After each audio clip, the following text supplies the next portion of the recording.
Kita menang di WTO untuk kelapa sawit. Ternyata kelapa sawit jadi bahan strategis rupanya. Banyak negara itu takut tidak dapat kelapa sawit. Tetapi banyak masyarakat di luar sana kurang faham soal isu ini. Jadi dia nampak seolah-olah kelapa sawit Malaysia lebih teruk daripada Indonesia. Halo sahabat, Indonesia menang di WTO dan membuat Uni Eropa jadi kalah telak. DPR Malaysia bengong lihat sawit Indonesia berjaya. Yuk kita simak videonya. Kita menang di WTO untuk kelapa sawit. Ternyata kelapa sawit jadi bahan strategis rupanya. Banyak negara itu takut tidak dapat kelapa sawit. Tetapi banyak masyarakat di luar sana kurang faham soal isu ini. Jadi dia nampak seolah-olah kelapa sawit Malaysia lebih teruk daripada Indonesia. Uni Eropa kalah, dan Indonesia menang di WTO. Uni Eropa dinyatakan melakukan diskriminasi terhadap minyak sawit dan biodiesel berbasis kelapa sawit Indonesia, berdasarkan putusan panel WTO yang dirilis tanggal 10 Januari kemarin. Menko Airlangga menyatakan bahwa hasil ini menjadi pengakuan dunia terhadap kualitas biodiesel sawit Indonesia. WTO memberikan waktu kepada Uni Eropa untuk menghentikan diskriminasi terhadap produk sawit Indonesia. Malaysia tidak perlu turut serta Indonesia memfailkan aduan kepada Pertubuhan Perdagangan Dunia WTO berhubung isu diskriminasi minyak sawit negara yang diperuntukkan dalam Akta Dedikasi Kesatuan Eropah EU. Sebaliknya, Menteri Perdagangan dan Komoditi Datuk Seri Johari Abdul Ghani berkata, Malaysia seharusnya menyokong dan kekal sebagai pemerhati di dalam kes Indonesia dalam membela kelapa sawit sebagai sumber bayu bahan api daripada sebarang diskriminasi. Bila berkata demikian kepada soalan yang dibangkitkan Teresa Kok PH Seputih mengenai keputusan panel WTO terhadap rayuan Malaysia berkenaan diskriminasi EU terhadap minyak sawit. Apabila keputusan dikeluar, Indonesia telah mengambil pendirian bahawa apabila dia melihat Malaysia juga file isu ini dalam WTO, maka dia buat keputusan untuk tarik, dia suspend dia punya kes. Jadi tinggal Malaysia. Ringkaskan jawapan. Jadi sebab itu hari ini keputusan yang telah dibuat oleh WTO tidak ada siapa-siapa menang. Dia ada 20 isu yang bersangkut paut dengan ini. 10 dimenang oleh EU dan 10 dimenang oleh Malaysia. Tetapi banyak masyarakat di luar sana kurang faham soal isu ini. Jadi dia nampak seolah-olah kelapa sawit Malaysia lebih teruk daripada Indonesia. Sebenarnya Indonesia menarik dan dia mencari 12 bulan daripada hari ini untuk dapat keputusan. Tapi dia bagi kita dulu buat keputusan.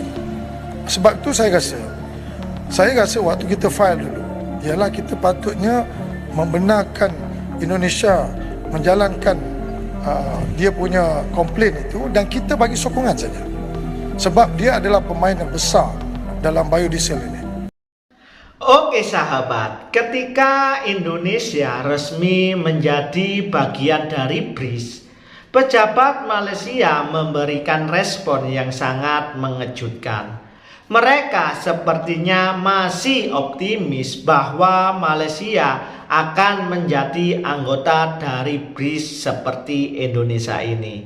Yuk kita simak lagi videonya. Indonesia memenangkan sengketa dagang atas diskriminasi Uni Eropa terhadap kelapa sawit RI di Badan Penyelesaian Sengketa Organisasi Perdagangan Dunia atau BBS WTO. Badan Penyelesaian Sengketa WTO menyatakan Uni Eropa memberikan perlakuan kurang menguntungkan terhadap biofuel berbahan kelapa sawit dibandingkan produk serupa dari Uni Eropa seperti rapeseed dan bunga matahari. Uni Eropa juga membedakan perlakuan dengan memberikan keuntungan lebih kepada produk sejenis yang diimpor dari negara lain, seperti kedelai. Untuk itu, Uni Eropa diwajibkan menyesuaikan kebijakan dalam Delegated Regulation yang dianggap melanggar aturan WTO. Menteri Koordinator Bidang Perekonomian Airlangga Hartarto menyatakan kemenangan Indonesia ini menjadi bukti biodiesel berbasis minyak kelapa sawit diakui dunia.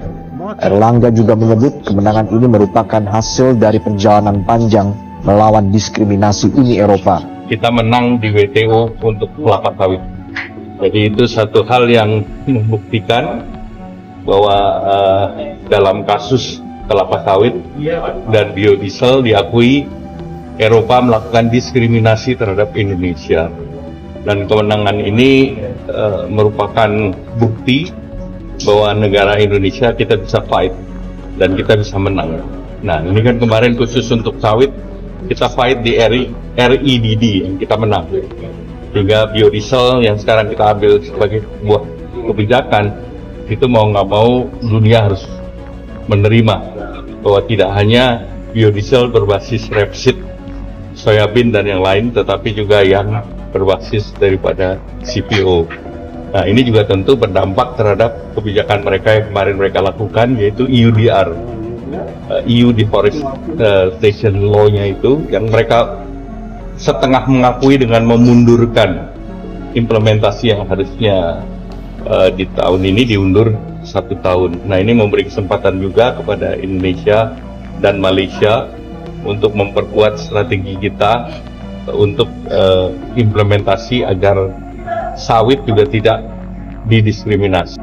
Ternyata kelapa sawit jadi bahan strategis rupanya. Banyak negara itu takut tidak dapat kelapa sawit. Bayangkan.